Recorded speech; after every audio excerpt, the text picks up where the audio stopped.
দাহিয়া কালবি রাদিয়াল্লাহু তাআলা আনহু বলেন, আমি যখন একের পর এক কবর খুঁড়তে থাকলাম, ছোট্ট শিশু মেয়েটি আমার দাড়ির মধ্যে যখন বালু কণা লেগে যায় নিজ হাতে দাড়িটা পরিষ্কার করে দেয়।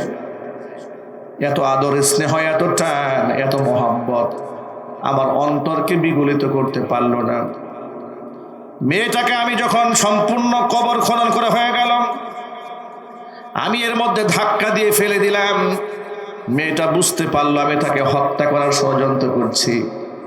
যখন চতুর্দিক থেকে বালু চাপা দিচ্ছিলাম, আমার মেয়েটা আমার কাছে চিৎকার করে বাঁচতে আর্তনাদ করেছিল যে কখনো তোমাকে বাবা বলে পরিচয় দেব না, আমাকে একটু বাঁচার সুযোগ করে দাও।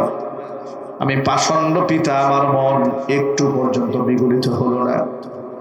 আমি মেয়েটাকে যখন পুরোপুরি মাটি চাপা দিলাম, আমার মেয়েটা আব্বা বলে একটা চিৎকার মেরেছিল।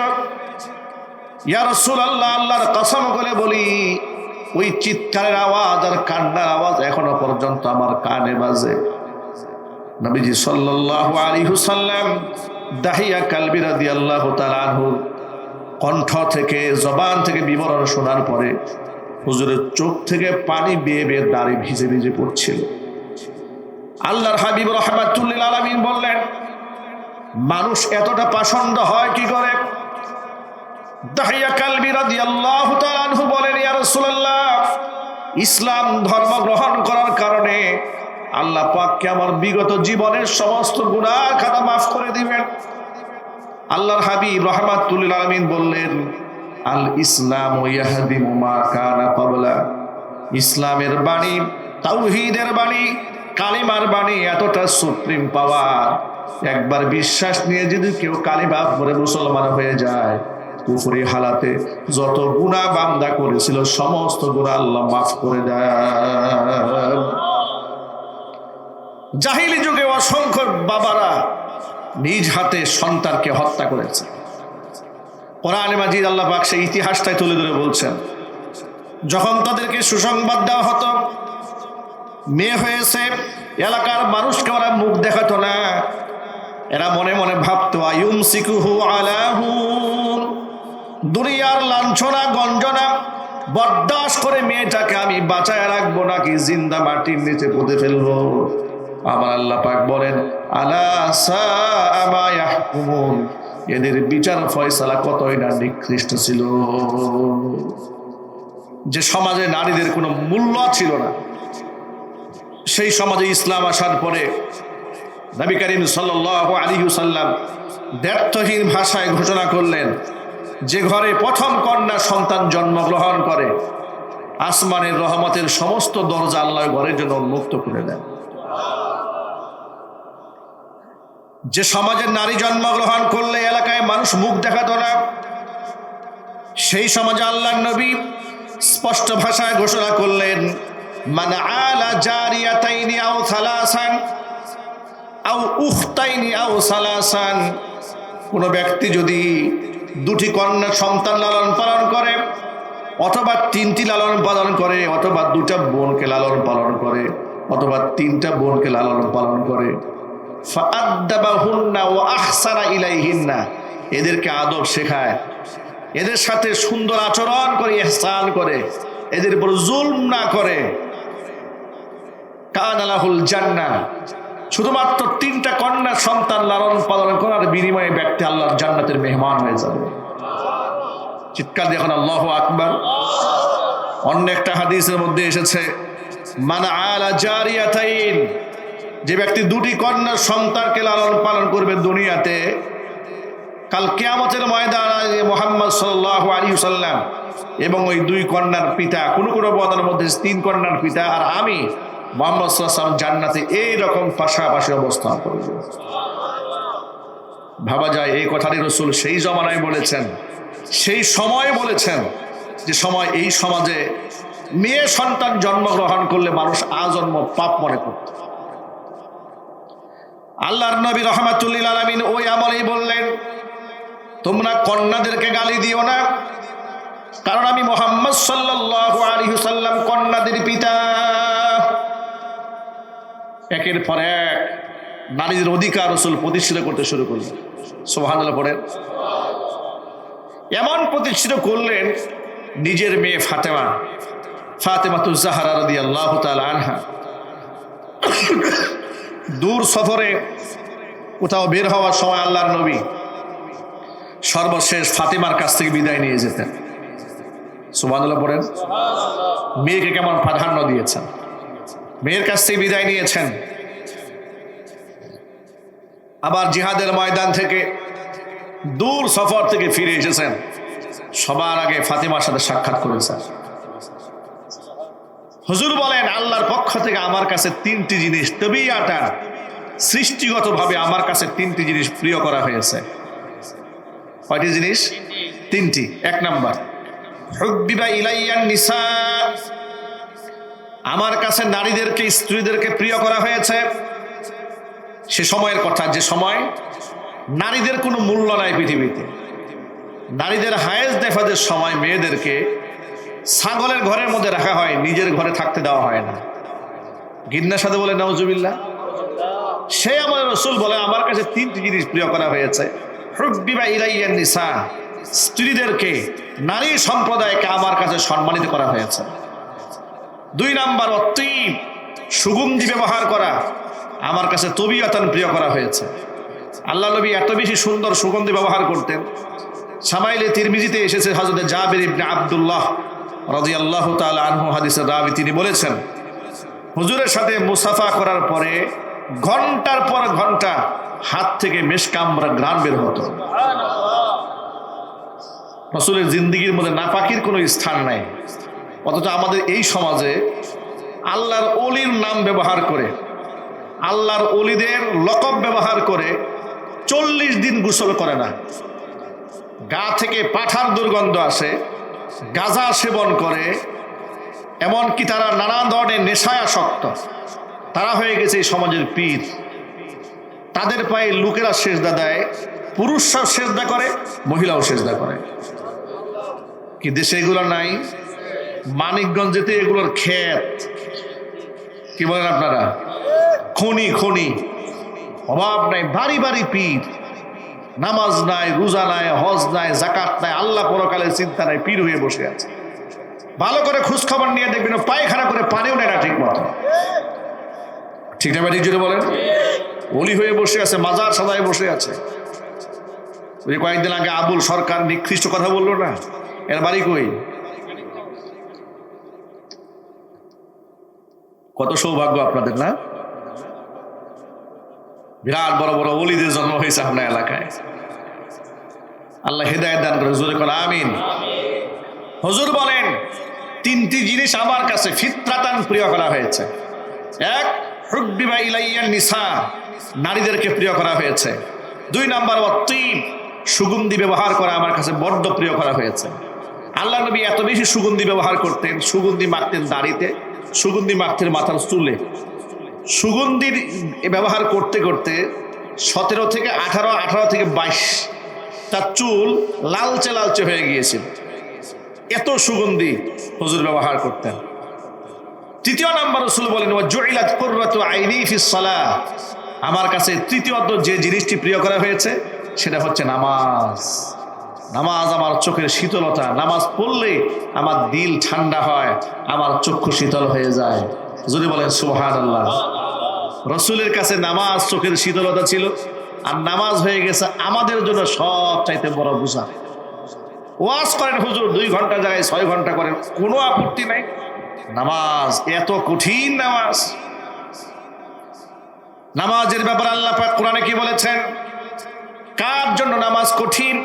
ওয়া ইন্নাহা লাকাবীরাতুন ইল্লা আলাল খাশিঈন। নামাজ তো কাফেরদের জন্য নয়, মুনাফিকদের জন্য বড্ড কঠিন।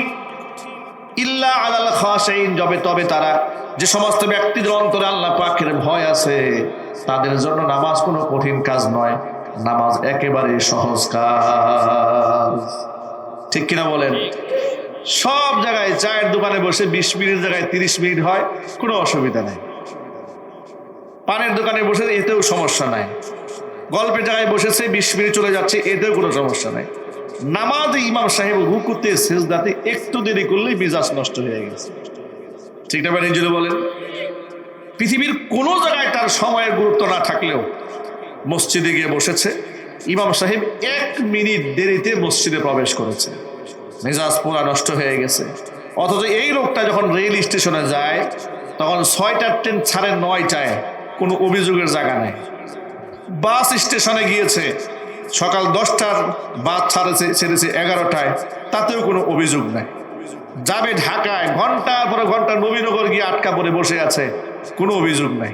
পৃথিবীর সব জায়গায় তার অভিযোগ শূন্য, শুধু মসজিদে ইমাম সাহেব 1 মিনিট লেট করলো কেন, একেবারে জাপানের নাগরিক হয়ে যায়। ঠিক যদি বলেন, জাপানের নাগরিক এই জন্য বললাম, জাপানে কয়েকদিন আগে কোন এক দেশ থেকে একটা ফ্লাইট গেছে, বিমানটা ল্যান্ড করতে 10 মিনিট লেট হয়েছে। কয় মিনিট? 10 মিনিট রানওয়েতে তাকে লেট কেন হলো? জাপান কর্তৃপক্ষ, জাপান এয়ারপোর্ট তাকে পারমিশন দেয় না এই বিমান ল্যান্ড করা। 10 মিনিট কেন লেট হয়েছে? এই বিমান নামতে দেওয়া হবে না। আকাশপথ থেকে বিমানকে ব্যাক করে দেওয়া হয়েছে, যে দেশ থেকে আসছো ওই দেশে চলে যাও। সময়ের জ্ঞান কেমন? 10 মিনিট লেট কেন? আর আমাদের দেশের বিমান, সুবহানাল্লাহ। সিলেটে কয়েক বছরের শুরুতে, দূরে তো মাহফিল একদম কমে ফেলেছে, এখন মাহফিল দেই না, রাস্তাঘাট খারাপ। কর্তৃপক্ষ বলেন আমরা বিমানের ব্যবস্থা করি, আচ্ছা ঠিক আছে। এয়ারপোর্টে গেলাম, 4 ঘন্টা বসায় রাখছে। কয় ঘন্টা? বিমানের টিকিট কেটে 4 ঘন্টা বসা। কল্পনা করা যায়? অভিযোগের কোনো জায়গা নাই। আপনার না থাকবে আপনার খাবার গুরুত্ব, না সময়ের গুরুত্ব, কোনো কিছু গুরুত্ব থাকবে না। আপনি যে অভিযোগ বক্সে গিয়ে অভিযোগ করবেন, সেই অভিযোগের বক্সও নাই। সোনার বাংলাদেশ, এদেশের নাম কি? সোনার বাংলাদেশ, চোরে ভরপুর। ঠিক না? ঠিক। আল্লাহ এই দেশকে নতুন করে আমাদেরকে ঢেলে সাজাবার তৌফিক দাও। জোরে কোন আমিন। ভাইরা, নামাজটাকে চোখের শীতলতা বানিয়ে নেন। বিপদে পড়েছেন, মুসিবতে পড়েছেন, কোরআন তো বলে দিয়েছে, ইয়া আইয়ুহাল্লাযীনা আমানুস্তাঈনু বিস-সাবরি ওয়াস-সালাহ ইন্নাল্লাহা মা'আস-সাবিরিন। ওই ইমানদারেরা, আমি আল্লাহর কাছে 2টা জিনিস দিয়ে মাধ্যমে সাহায্য প্রার্থনা করবে। কয়টা জিনিস? ইস্তাঈনু বিস-সাবরি ওয়াস-সালাহ, ধৈর্যের মাধ্যমে আর নামাজের মাধ্যমে আমার কাছে সাহায্য প্রার্থনা করো। এই যে মাজারে গিয়ে যারা টাকা পয়সা দেন, খোদার কসম, আপনার এই টাকা দুনিয়াও শেষ করেছে, আপনার আখিরাতটাও শেষ করেছে। আপনাদেরকে যদি প্রশ্ন করি, মরা মানুষের টাকার প্রয়োজন না জিন্দা মানুষের প্রয়োজন? সবাই যদি বলেন, তা আপনি কবরের উপরে যে টাকাটা দিয়ে আসলেন, কাকে দিয়ে আসলেন বলেন আপনি? আমি ধরলাম কবরে যিনি শুয়ে আছেন তারা আপনি বড্ড মহব্বত করেন, আমি মেনেই নিলাম। তো মহব্বত করে কবরের উপরে টাকা দিয়ে আসলেন, এই টাকা দিয়ে কি কবরে শুয়ে থাকা ব্যক্তির 4 পয়সার ফায়দা হবে? আরো জোরে কন। আপনার হবে। টাকাটা কেন দিলেন? বহু বছর আগে আমি গাজীপুর থেকে ময়মনসিংহে মাহফিলে যাচ্ছি, রেন্ট কার সেন্টার থেকে একটা প্রাইভেট কার ভাড়া নিয়েছি। আমাদের গাজীপুর চৌরাস্তা পার হওয়ার পরে রাস্তায় একটা মাজার আছে, ফসি পাগলার মাজার।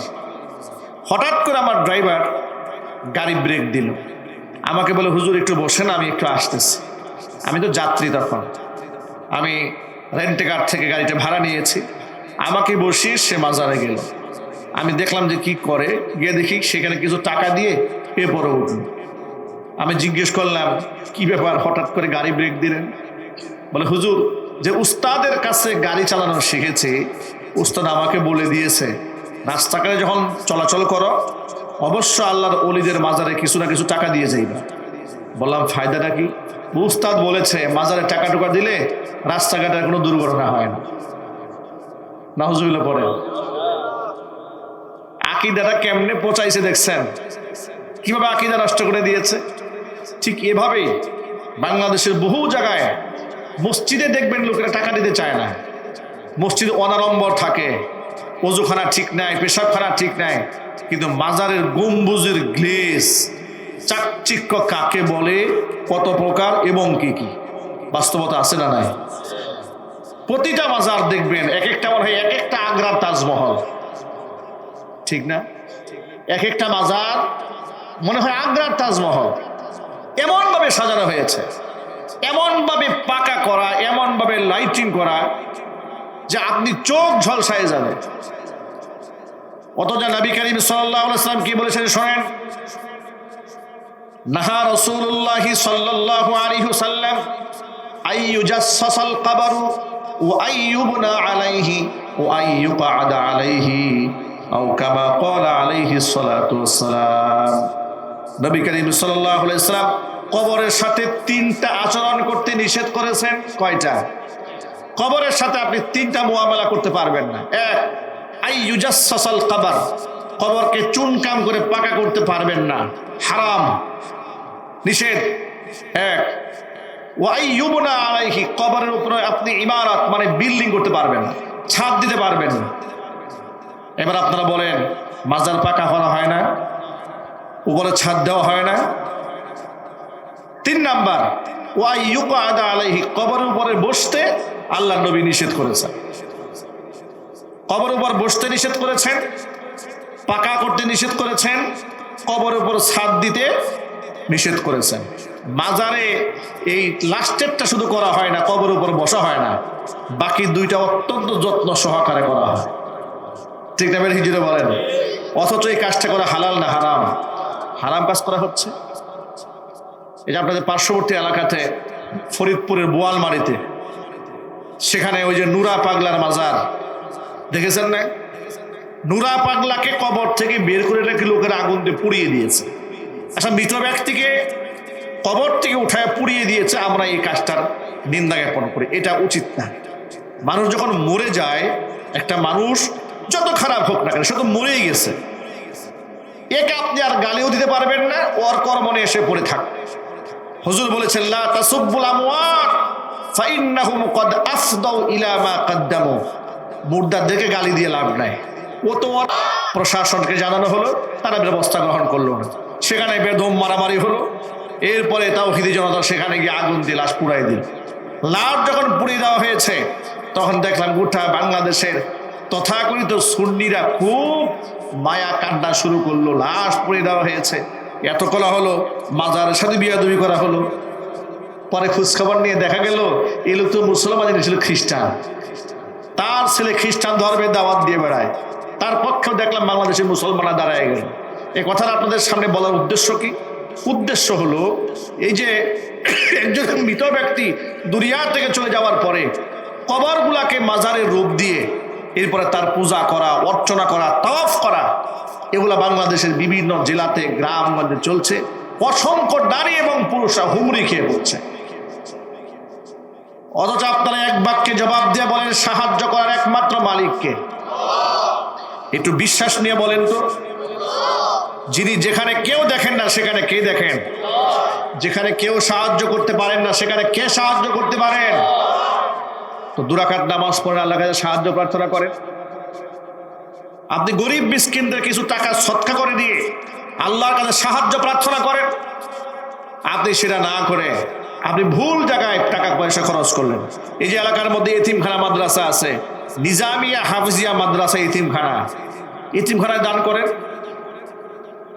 যেখানে দান করলে সওয়াব হবে, আপনি মুর্দা মানুষকে টাকা না দিয়া এতিমদেরকে দান করেন, এরা মাদ্রাসায় পড়াশোনা করে।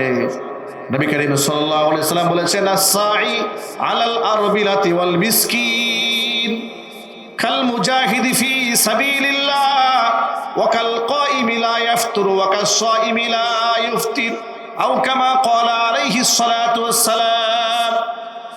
নবীজি সাল্লাল্লাহু আলাইহি ওয়াসাল্লাম বলেছেন, এলাকার বিধবা নারীদেরকে যারা সাহায্য করে, এতিম মিসকিনদেরকে সাহায্য যারা করে, আল্লাহর রাস্তার মুজাহিদ জিহাদ করে যে সওয়াব পান, এতিমের সাহায্যকারী বান্দাকে আল্লাহ পাক আমলনামার মধ্যে সেই সওয়াব দান করে দেন।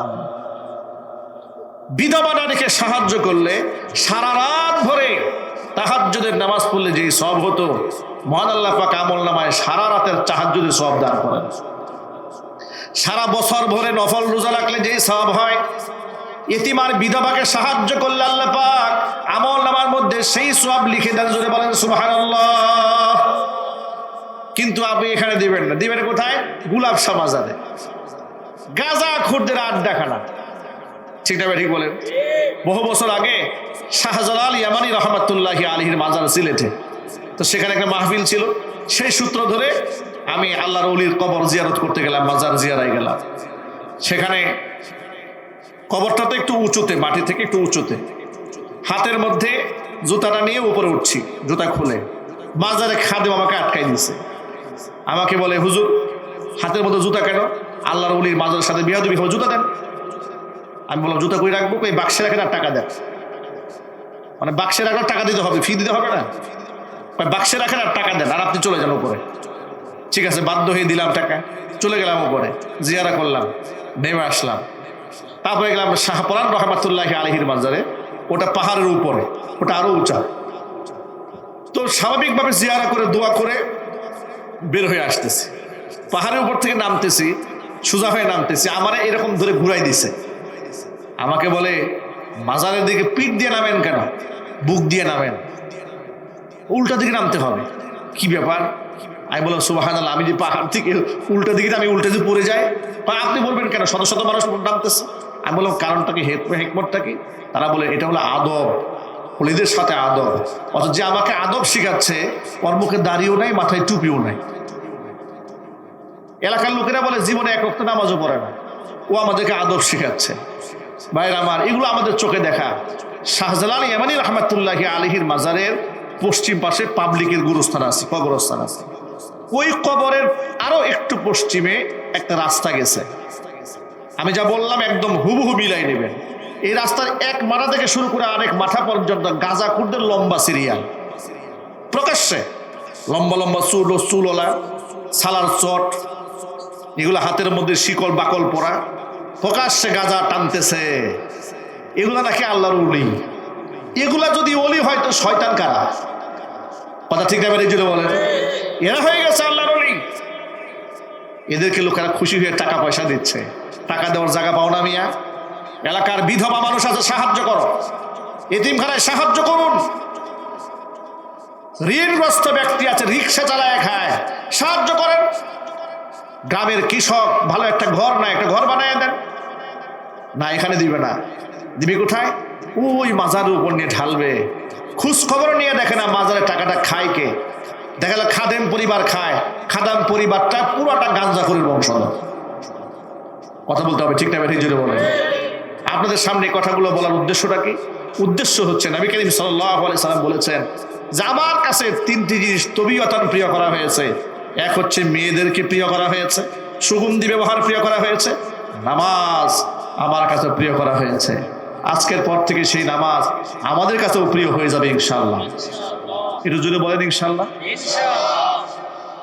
অসংখ্য মায়েরা বোনেরা এসেছেন, মা বোনদেরকে বলবো, প্রিয় মায়েরা বোনেরা, আল্লাহ নবী বলেছেন, আল মারওয়াতু ইযা সাল্লাত খামসাহা, নারীরা যদি 5 ওয়াক্ত নামাজ ঠিকমতো আদায় করে, ওয়া সামাত শাহরাহা, রমজান মাসে রোজা রাখে, ও আতাআত বালাহা, স্বামীর আনুগত্য করে, ও আহসানাত ফারজাহা, সতীত্বের হিফাজত করে, তাদখুলু বিআইয়ি বাবিন মিন আবওয়াবিল জান্নাতি শাআত ইয়াউমাল কিয়ামা, কিয়ামতের দিন জান্নাতের 8টি দরজা, যে দরজা দিয়ে খুশি ওই নারী আল্লাহ রাব্বুল আলামিনের জান্নাতের 8টি দরজা, যে দরজা দিয়ে খুশি ওই দরজা দিয়ে আল্লাহর বেহেশতে চলে যাবে।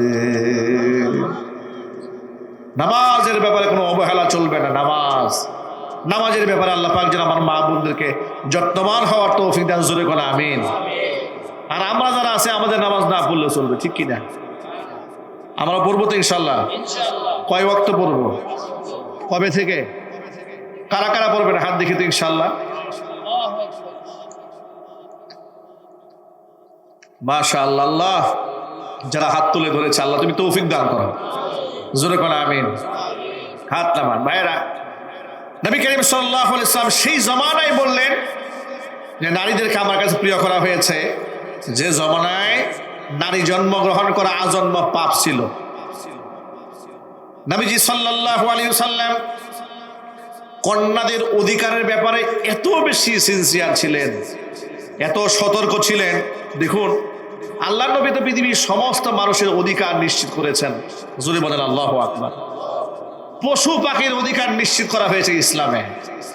বিড়ালের অধিকার, কুকুরের অধিকার, হিংস্র জন্তু জানোয়ারের অধিকার নিশ্চিত করা হয়েছে ইসলামে। সেই ধর্মে নারীদের সম্মান কি পরিমাণ রক্ষা করা হয়েছে। সাহাবায়ে কেরাম পরিবেষ্টিত অবস্থায় রাসূল বসে আছেন, কথা বলতেছিলেন, বয়ান করছেন। বয়ানরত অবস্থায় একজন সাহাবী এলেন, আনসারী সাহাবী। আসার পরে কিছুক্ষণের মধ্যে তার ছোট্ট একটা পুত্র সন্তান তার সামনে এসেছেন। ছেলে সন্তানটা সামনে আসার পরে ওই সাহাবী তার পুত্র সন্তানকে গালে মুখে চুমু খেলেন, কুলের মধ্যে বাচ্চা বসায় নিলেন। কিছুক্ষণ পরে আরেকটা কন্যা সন্তান তার এলো। আসার পরে কন্যা সন্তানকে কুলেও নিলেন না, চুমু খেলেন না, সামনে এমনি স্বাভাবিকভাবে বসায় দিলেন। রহমতের নবী দৃষ্টি আড়াল করতে পারে না এই ঘটনাটা। হুজুর বক্তব্য বন্ধ করে দিলেন। বক্তৃতা বন্ধ করে সাহাবীকে বলেন, হাল্লা সাওয়াইতা বাইনাহুমা, ছেলেটাও তোমার, মেয়েটাও তোমার। ছেলেটা আসা মাত্র গালে মুখে চুমা খেলে, কুলে নিলে, কিন্তু মেয়ে আসার পরে মেয়েটা কেউ চুমাও খেলে না, কুলেও দিলে না, এমনি বসাই দিলে। কারণটা কি? ইত্তাকিল্লাহ, আল্লাহকে ভয় করো। ওয়া আদিলু ফি আবনাইকুম, নিজের সন্তানদের মধ্যে সমতা রক্ষা করো। জোরে বলেন সুবহানাল্লাহ। সামান্য একটু চুমা দেয় নাই মেয়েটারে, রাসূল সেখানে তাকে ধরে ফেলেছেন। সামান্য একটু কুলে নেয় নাই, এদের ধরে ফেলেছেন। আর আজকে আমাদের সমাজে আমাদের মেয়েদের মধ্যে কত বড় বৈষম্য আছে কল্পনা করা যায়। মেয়েদেরকে সব সময় ঠকানো হয়, শিক্ষার ক্ষেত্রে ঠকানো হয়, চিকিৎসার ক্ষেত্রেও ঠকানো হয়। পিতা মাতার উত্তরাধিকার সম্পত্তির মধ্যে মেয়েদেরকে এত বেশি ঠকানো হয়, বাংলাদেশে তার কোনো হিসাব নাই, ঠিক কিনা? আরে ঘরে ঘরে মেয়েরা পিতার উত্তরাধিকার সম্পত্তি থেকে বঞ্চিত। কথা কি ঠিক নেবে? ঠিক। বেশিরভাগ জায়গায় বঞ্চিত। খুব কম সংখ্যক পিতামাতার সচেতন আছেন যারা মেয়েদেরকে মূল্যায়ন করেন। আমার এক ঘনিষ্ঠ মুসল্লি একদিন আমার কাছে একটা গল্প করে বলে, হুজুর বিয়ে করেছে বরিশালে। আমাকে বলে, হুজুর আমার শ্বশুর তার সমুদয় সম্পদ স্থাবর অস্থাবর সব ছেলেদের নামে লিখে দিয়েছে, মেয়েদেরকে কিচ্ছু দেয়নি।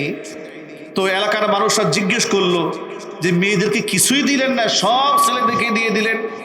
শ্বশুর মহোদয় জবাব দিয়ে বলে, কে বলেছে মেয়েদেরকে কিছু দেয়নি? আমি আমার মেয়েদের জন্য দোয়া করে দিয়েছি।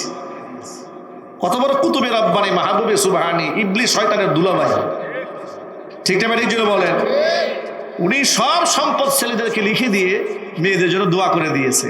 কত বড় কুতুবে বাগদাদি! তোমাকে এই শয়তানি কে শিখিয়েছে? মনে রেখো, সন্তান আল্লাহর পক্ষ থেকে আমানত পরীক্ষা। কাল কিয়ামতের ময়দানে এই সন্তানদের মধ্যে বৈষম্য করলে তুমি বাবা, তোমাকেও আসামি হয়ে যেতে হবে। তুমি মা, তোমাকে আসামি হতে হবে। এই সমাজে অসংখ্য ভাতিজাদের কাছে ফুপুদের জমি রয়ে গেছে। ফুপুদের জমি ভাতিজারা দিতে চায় না, ভাইরা বোনের অধিকার দিতে চায় না। বরং গ্রামগঞ্জে এমন কথা শুনতে পাওয়া যায়, এটা আমাদের কাছে আসে আওয়াজ, ভাই তার বোনকে ডেকে বলে, উত্তরাধিকার সম্পত্তির মধ্যে তোমার যে অংশ আসে এটা আমার নামে লিখে দাও। যদি লিখে না দাও, যদি পিতার ওয়ারিশ তুমি গ্রহণ করো, তোমার সংসার জীবনে বরকত হবে না, আর তুমি জীবনে আমার বাড়িতে কোনোদিন আসতে পারবে না। সর্বশেষ বোন বাধ্য হয়ে ভাইয়ের নামে জায়গাটা ব্ল্যাকমেল তো করে ফেলেছে, লিখে দেয়। এর বাস্তব নমুনা আপনাদের মানিকগঞ্জে নাই? কথা বলে না কেন? নাই। বাংলাদেশের ঘরে ঘরেই ফিতনা ঢুকে গেছে। অথচ আপনি হাজী সাহেব বোনের হকটা দিলেন না, জমিনে আপনি চিরদিন থাকবেন না। আপনি বাবা জমিনে চিরদিন থাকবেন না, বিদায় কিন্তু হয়ে যাবেন। নবীজি সাল্লাল্লাহু আলাইহি ওয়াসাল্লাম সাহাবীদেরকে বলেন, সাহাবীরা আতাদরুনা মানিল মুফলিস, সাহাবাদেরকে হুজুর প্রশ্ন করলেন, আচ্ছা বলো তো সবচাইতে নিঃস্বকে? সাহাবায়ে কেরাম জবাব দিলেন, আল্লাযী লা দিনার ওয়ালা দিরহামা, ইয়া রাসূলুল্লাহ, যার টাকা পয়সা নাই সে সবচেয়ে নিঃস্ব মানুষ। রাসূল বললেন, জবাব সঠিক হয় নাই। সাহাবায়ে কেরাম বললেন, ফাল্লাহু ওয়া রাসূলুহু আ'লাম। হে আল্লাহ রাসূল, জবাব যদি সঠিক না হয়ে থাকে আল্লাহ এবং তার রাসূল জবাব ভালো জানেন। হুজুর বলেন, শোনো তাহলে, আসল নিঃস্বকে, অসহায়কে, সর্বহারাকে তোমাদেরকে পরিচয় দিই। গরিব মানুষ নিঃস্ব নয়। গরিব মানুষ কি নিঃস্ব? গরিব মানুষ নিঃস্ব নয়। কাল হাসরের ময়দানে নেককার গরিবরা কাল কিয়ামতের ময়দানে নেককার ধনীদের 500 বছর আগে আল্লাহ জান্নাতের মেহমান হয়ে যাবে। আরো চিল্লাই করে সুবহানাল্লাহ।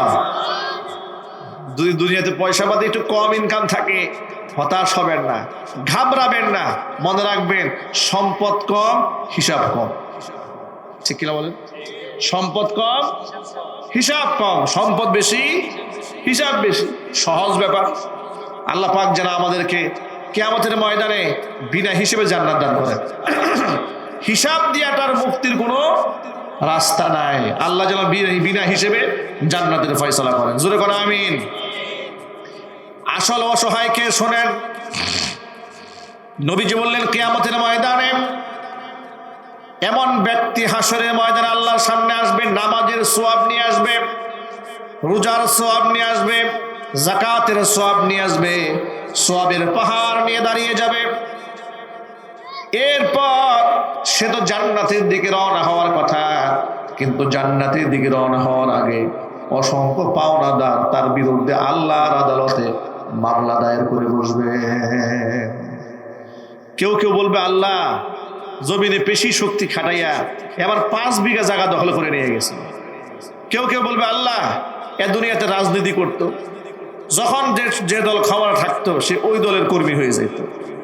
এরপরে এলাকার মধ্যে টেন্ডারবাজি, চান্দাবাজি, মাস্তানি, খুন খারাপি করে অমুকে বলবে আমার জমি নিয়েছে, সে বলবে আমার বাড়ি দখল করেছে, কে বলে আমার ব্যাংকে টাকা লুট করেছে, ইত্যাদি বলে বলে অসংখ্য মানুষ পাওনাদার রবের সামনে এর বিরুদ্ধে মামলা দায়ের করবে। আল্লাহ পাক জিজ্ঞেস করে, বান্দারে কথাগুলো সত্য? বলবে, হ্যাঁ আল্লাহ সত্য। তো পাওনাদার দিয়ে পাওনা পরিশোধ করে দাও। বলবে, আল্লাহ আমি কি করে পাওনা পরিশোধ করবো? আমার তো জায়গা জমি কিছু নাই, টাকা পয়সা কিচ্ছু নাই। আল্লাহ পাক বলবেন, আছে নাকি? কিছু সওয়াব আছে, দুনিয়াতে নামাজ পড়েছিলাম, রোজা করেছিলাম। আল্লাহ পাক বলবেন, নামাজ রোজার সওয়াব দিয়ে পাওনাদারদের পাওনা মিটাও। এরপরে পাওনাদারদের পাওনা মিটানো শুরু হয়ে যাবে। কাউকে দিবে নামাজের সওয়াব, কাউকে রোজার সওয়াব, কাউকে হজের সওয়াব, কাউকে যাকাতের সওয়াব। দিতে দিতে ব্যক্তির আমল নামা শূন্য হয়ে যাবে। শূন্য হওয়ার পরেও তো কাম শেষ হয় নাই, আরো পাওনাদার বাকি আছে। দাঁড়িয়ে বলবে, রব্বুল আলামিন এর কাছে আমার পাওনা আরো আছে। আল্লাহ পাক বলবেন, পাওনা মিটাও। ব্যক্তি বলবে, আল্লাহ পাওনা কেমনে মিটাবো? এখন তো দেওয়ার কিচ্ছু নাই, সব শেষ। আল্লাহ বলবেন, দেওয়ার মতো কিছু না থাকলে ওর আমল নামার থেকে গুনাহগুলো নিজের আমল নামায় নিয়ে জাহান্নামে চলে যাবে। তখন অন্যের আমল নামার গুনাহগুলো নিজের আমল নামায় নিয়ে জাহান্নামে নিক্ষিপ্ত হবে। আল্লাহ নবী বলে, এই ব্যক্তি হচ্ছে সর্বহারা, এই ব্যক্তি হচ্ছে পৃথিবীর নিকৃষ্ট ফকির মিসকিন। কথা বলেন ঠিক কিনা? এই কথাটা কেন বললাম আপনাদের সামনে? বলার উদ্দেশ্য এটা যে আমরা যেখানে মেয়েদের আদর স্নেহ বৈষম্য করলে অপরাধী হতে হয়, সেই জায়গায় আমাদের মেয়েদেরকে আমরা উত্তরাধিকার সম্পত্তির অধিকার থেকে বঞ্চিত করেছি, ফুবুদেরকে বঞ্চিত করেছি, বোনদেরকে আমরা বঞ্চিত করেছি। আসামি হতে হবে না? কথা বলেন, এখানে আসামি হতে হবে না? এখানে অন্ততপক্ষে এই আওয়াজ, একটা ওয়াজের মধ্যে এতটুকু সাকসেস, সফলতা, একটা ওয়াজের যদি একটা আমল আমরা করে নিতে পারি, আমরা এখান থেকে এই পণটা করবো যা আমাদের জীবদ্দশায় জেনে শুনে কারো 1 ইঞ্চি মাটি আমরা ভোগ দখল করবো না। বলেন ইনশাআল্লাহ। একটু হিম্মত নিয়ে বলেন না, সাহস নাই বলার? একটু জোরে বলেন ইনশাআল্লাহ। নাকি মনে মনে নিয়ত আছে যে অসুবিধা নাই? আহারে, আল্লাহ যেন আমাদেরকে হেদায়েত দেন। জোরে করে আমিন। আপনার বন্ধুদেরকে ডাকবেন, ফুবুদেরকে ডাকবেন, ফুবু আমার জমির মধ্যে আপনার কোনো অংশ আছে?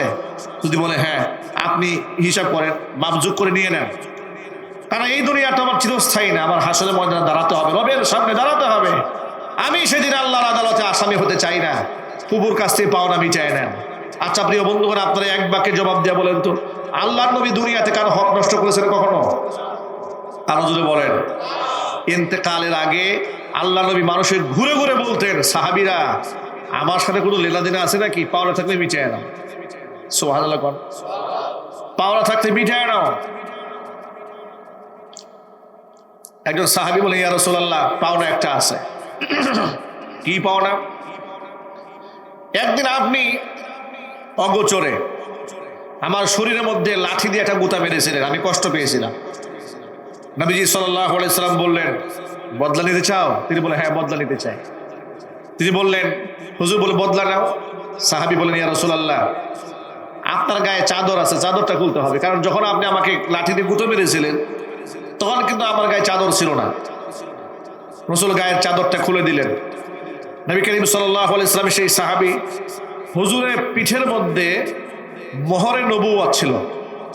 নবুওয়াতের কবুতরের ডিমের মতো একটা চিহ্ন ছিল হুজুরের পিঠে।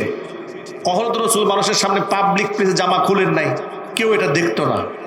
তিনি বলেন, ইয়া রাসূলুল্লাহ, দীর্ঘদিনের একটা স্বপ্ন ছিল, এই মোহরের নবুওয়াতটা আমি নিজের চোখে দেখব এবং ঠোঁট দিয়ে চুমা খাবো, কিন্তু কখনোই সুযোগটা হয় নাই দেখার। এই সুযোগে চাদরটা উন্মুক্ত হলো, ঠোঁট দিয়ে জায়গা আমাদের চুমাও খেয়ে দিলাম। ইতিহাস আপনাদেরকে স্মরণ করে দিতে চাইলাম শুধু এই অংশটা এখান থেকে। সাহাবায়ে কেরাম হুজুরকে মোহাব্বত করেছেন, এটা একটা দলিল। আরেকটা দলিল হচ্ছে আল্লাহর নবী ঘুরে ঘুরে মানুষকে বলতেন, আমার কাছে কোনো পাওনা আছে, পাওনা থাকলে মিটায় নাও। চিন্তা করা যায়, রহমতের নবী, যিনি আল্লাহ প্রদত্ত নিয়ামত নিয়ে দুনিয়াতে এসেছেন, সগীরা কবিরা জাহিরি বাতিনি, ইচ্ছায় অনিচ্ছায়, রাতের আধারে দিনের আলোতে কোনো গুনাহ যাকে স্পর্শ করেন নাই, তিনি মানুষের সামনে ঘুরে ঘুরে বলতেন, আমার কাছে পাওনা থাকলে মিটায় নাও। আর আমরা এক একজনে সীমাহীন সম্পদ দুর্নীতি করার পরে তৃপ্তির ঢেকুর নিয়ে বাইতুল্লাহ হজ করে যায়। হজ করে এসে মাদ্রাসার সভাপতি, সেক্রেটারি, মসজিদের কেশিয়ার, এরপরে গুরুস্থানের সভাপতি, সেক্রেটারি, কেশিয়ার, ঈদগাহের ইমাম, এরপরে এলাকার মধ্যে মেম্বার, চেয়ারম্যান সব হয়ে বসে আছি, আর মনে মনে চিন্তা করি জান্নাতের তো একমাত্র মালিক আমি। ঠিক না ভাই? জুড়ে বলেন, আল্লাহর আদালত আছে না নাই? আরো জুড়ে বলেন। আজকে এখান থেকে আমরা সবক নিলাম, আমরা মানুষের অধিকার নিয়ে সিনেমিনে খেলবো না। বলেন ইনশাল্লাহ। একটু জোরে বলেন ইনশাল্লাহ। পাওনা আমরা মিটাই ফেলবো, পারবো তো? বন্ধুর অধিকার দিতে পারবেন? ফুপুদের অধিকার, কন্যাদের অধিকার, আল্লাহ যেন কবুল করেন। দেখুন, কেন দেবেন? আপনি দেবেন না কেন এটাও জানেন। দেবেন আপনি এই জন্য, এটা কোরআনের আয়াত দ্বারা নির্ধারিত অংশ। কোরআন মাজিদ আল্লাহ পাক বলেছেন, লিররিজালি নাসীবুম মিম্মা তারাকাল ওয়ালিদানি ওয়াল আকরাবুন ওয়ালিন-নিসাই নাসীবুম মিম্মা তারাকাল ওয়ালিদানি ওয়াল আকরাবুন মিম্মা ক্বাল্লা মিনহু আও কাসুরা নাসীবাম মাফরুদা। পিতামাতা কিংবা নিকটাত্মীয়রা যে সম্পদ রেখে যায়, উত্তরাধিকার সম্পত্তির মধ্যে পুরুষের যেমন অধিকার আছে, নারীদেরও তেমন অধিকার রয়েছে, কম আর বেশি। নাসিবাম মাফরুদা, এটা নির্ধারিত অংশ। এই ফয়সালা মানুষের হাতে নয়, এই ফয়সালা সব আল্লাহ পাক নিজে করে দিয়েছেন। জোরে বলেন সুবহানাল্লাহ। তা আল্লাহ যে নির্ধারণ করে দিয়েছেন, সেখানে আমাদের তো হাত দেওয়ার কোনো রাস্তা নাই। দেখেছেন আমার মা বোনদের ব্যাপারে ইসলাম কত যত্নবান, কতটা সতর্কতার অধিকারের ব্যাপারে। ছোটবেলায় তাদের জন্মের অধিকার নিশ্চিত করা হলো, আদর স্নেহের অধিকার নিশ্চিত করা হলো। উম্মুল মুমিনিন মা আয়েশা রাদিয়াল্লাহু তাআলা আনহা বলেন, আমার ঘরে এক মহিলা এলো, হাদিসটা বুখারীতে এসেছে। দুটি কন্যা সন্তানকে সাথে নিয়ে এলো, তিনজনেই ছিল প্রচন্ড ক্ষুধার্ত। আমার কাছে যখন সাহায্যের জন্য হাত বাড়িয়েছে, ওই মহিলাকে দেওয়ার মতো তেমন কিচ্ছু ছিল না, ইল্লা তামরাতান ওয়াহিদা। আমার ঘরে শুধুমাত্র কেবলমাত্র একখানা খেজুর ছিল। একটা মাত্র খেজুর ছাড়া মা আয়েশার ঘরে কোনো খাবার নাই। দু জাহানের বাদশার ঘরে খাবার খাওয়ার জন্য একখানা খেজুর ছাড়া কোনো খাবার নাই। সাহাবায়ে কেরাম রাদিয়াল্লাহু তাআলা আনহুম আজমাইন, নবী করিম সাল্লাল্লাহু আলাইহি ওয়াসাল্লাম এবং তাদের স্ত্রীদের ঘরে আভিজাত্যপূর্ণ জীবনযাপন ছিল না, কিন্তু সুখ দিয়ে, শান্তি দিয়ে ভরপুর করে দিয়েছিলেন আল্লাহ রাব্বুল আলামিন। ঠিক কিনা বলেন? দামি, এই যে আমরা জামা কাপড় পরি, আল্লাহ আমাদেরকে সুযোগ দিয়েছেন। সাহাবা দামি জামা কাপড় পরার সুযোগও পান নাই, দামি খাবারও খেতে পারেন নাই, দামি বিছানাও ছিল না, কিন্তু আল্লাহ পাক তাদের অন্তরের সুখ দ্বারা পরিপূর্ণ করে দিয়েছিলেন।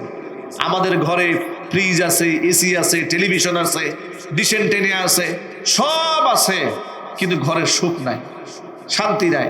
স্বামী স্ত্রীর ঝগড়া, মারামারি, কাটাকাটি, হিংসা, জিঘাংসা, এমন পিটাপিটি মাঝে মাঝে হয়, স্ত্রীকে নিয়ে ভর্তি করতে হয় হাসপাতালে। আবার মাঝে মাঝে দেখি স্ত্রী স্বামীকে হত্যা করে বাড়ি থেকে পালায় যায়। ঠিক না ঠিক বলেন? যদি বলেন ঠিক কিনা বলেন। অথচ সাহাবা নবীজি সাল্লাল্লাহু আলাইহি সাল্লামের স্ত্রী মা আয়েশা বলেন, আমার ঘরে একটা মাত্র খেজুর ছাড়া কিচ্ছু নাই। তো মহিলা যখন হাত বাড়িয়েছে, কি করলাম? ফাআতাইতুহা ইয়াহা, এই খেজুরটা মহিলাকে আমি দিলাম। আমি অবাক বিস্ময়ে তাকিয়ে রইলাম, দেখি মহিলাটা খেজুরটা হাতে নিয়ে ফাকাসসামাতহা বাইনাহুমা, দুই মেয়ের মাঝে বন্টন করে দিয়ে দিল। ওয়ালাম তাকুল মিনহা শাইআ, নিজে খেজুর থেকে একটু খেয়েও দেখলো না। অথচ সে ছিল মারাত্মক ক্ষুধার্ত। মহিলা নিজে না খেয়ে এত বড় স্যাক্রিফাইস মেয়েদেরকে দিয়েছে। মেয়েদের প্রতি মায়ের এই ভালোবাসার দৃশ্য দেখে আমি মুগ্ধ হলাম।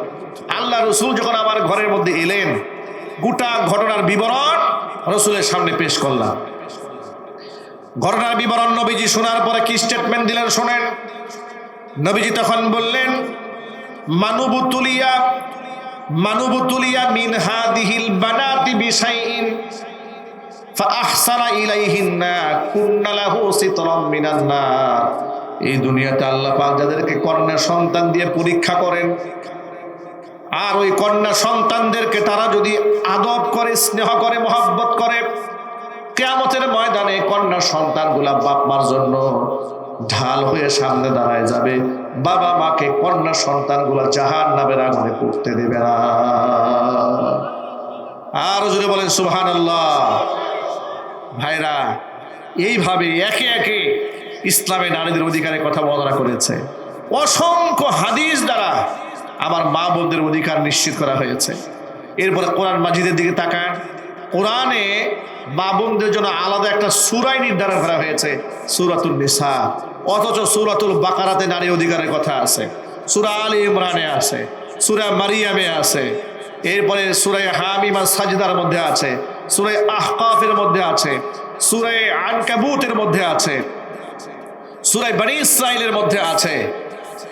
কত জায়গায় কতভাবে থাকার পরেও স্পেসিফিক আলাদা করে আমার মা বোনদের ব্যাপারে আল্লাহ একটা সূরা নাযিল করেছেন, সূরাতুন নিসা। সুবহানাল্লাহ পড়েন। কথাটা কেন বললাম? এটা একটা রহস্য আছে। রহস্য হচ্ছে এই সূরার মধ্যে আমার মা বোনদের জন্মের অধিকার নিশ্চিত করা হয়েছে, প্রত্যেক সম্পত্তির মধ্যে অধিকার নিশ্চিত করা হয়েছে, স্বামীর সম্পত্তি তার অধিকার নিশ্চিত করা হয়েছে। এমনকি মুআমালাত মুআশারার ক্ষেত্রে স্বামীরা যেন স্ত্রীদের সাথে জুলুম না করে সেই ব্যাপারে স্বামীদেরকে দিক নির্দেশনা প্রদান করা হয়েছে।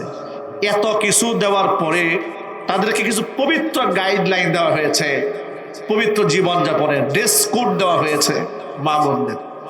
গোটা পশ্চিমা দুনিয়া ইসলামের নারীদের পবিত্র পোশাক পরিচ্ছদ দিয়ে, তারা বলে হিজাব, নিকাব, এটা হচ্ছে মহিলাদেরকে বন্দিশালা, ঘরের মধ্যে বন্দি করে রাখা, আটকায় রাখা।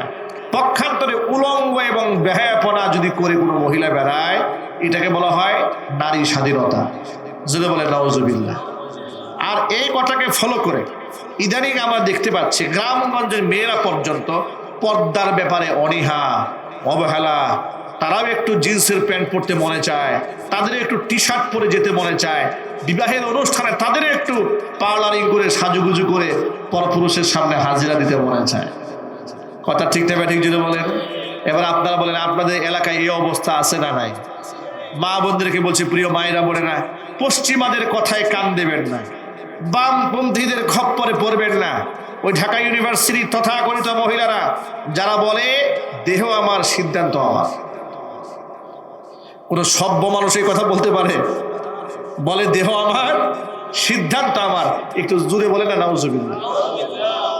এই কথাগুলো শুনে শুনে অনেক মেয়েরা বিপদগামী হচ্ছে, টিকটক ভিডিও বানাচ্ছে, রিলস বানাচ্ছে, স্বামীকে অবমূল্যায়ন করছে, অবজ্ঞা করছে, তুচ্ছ-তাচ্ছিল্য করছে, সমাজের মধ্যে ঝগড়ায় বিবাদ তৈরি হচ্ছে, জেনা ব্যভিচার সমাজের মধ্যে বরপা হয়ে যাচ্ছে। একটা হাদিস বলে আমি আলোচনা শেষ দিকে নিয়ে যাচ্ছি ইনশাআল্লাহ। নবী করিম সাল্লাল্লাহু আলাইহি সাল্লাম বলেছেন, সিনফানি মিন আহলিন নার লাম আরাহুমা, জাহান্নামের দুইটা শ্রেণী যারা কিয়ামতের পূর্বে পৃথিবীতে আগমন করবেন, যাদেরকে আমি নবী দেখিনি। এর মধ্যে এক নাম্বার হচ্ছে রিজালুম বিআইদিহিম সিয়াতুন কাযনাবিল বাকার, এমন কিছু পুরুষের আবির্ভাব ঘটবে যাদের হাতে গরুর লেজের মতো লাঠি থাকবে, মানুষদেরকে তারা প্রহার করবে। মুহাদ্দিসরা হাদিসের ব্যাখ্যা করে বলেছেন, প্রত্যেক হার জামানার স্বৈরা শাসকদেরকে আল্লাহ নবী ইঙ্গিত করেছেন। আবার কেউ কেউ বলেছেন শুধু স্বৈরা শাসক নয়, তাদের আন্ডারে পরিচালিত প্রশাসনের ওই সমস্ত দায়িত্বশীল ব্যক্তিবর্গ যারা অন্যায়ভাবে মানুষদেরকে প্রহার করে, পিটায়, তাদেরকে বোঝানো হয়েছে প্রশাসনে চাকরি করা এই ধরনের জালেম এগুলো বাংলাদেশে নাই। জোরাবাজি বলুন নাই। আজকে দেখেছি শহীদ শরীফ উসমান হাদি, তারা হত্যার বিচার দাবিতে ইনকিলাব মঞ্চের আমাদের ভাইরা, আমাদের সন্তানেরা, আমাদের বোনেরা, তারা সেখানে মিছিল করেছে, রাজপথে ঝাঁপিয়ে পড়েছিল। পুলিশ তাদেরকে এমন বেধড়ক পিটিয়েছে, চিত্র দেখে মনে হয় সেই 16 বছর 17 বছর বাংলাদেশে খুনি হাসিনা শাসনামলে যেভাবে পুলিশ দিয়ে মানুষদেরকে দমন করা হয়েছে, সেই একই চিত্র বাংলাদেশে নতুন করে দেখা দিয়েছে। যদি বলে নাউজুবিল্লাহ, এটার তীব্র নিন্দা আমরা জ্ঞাপন করছি।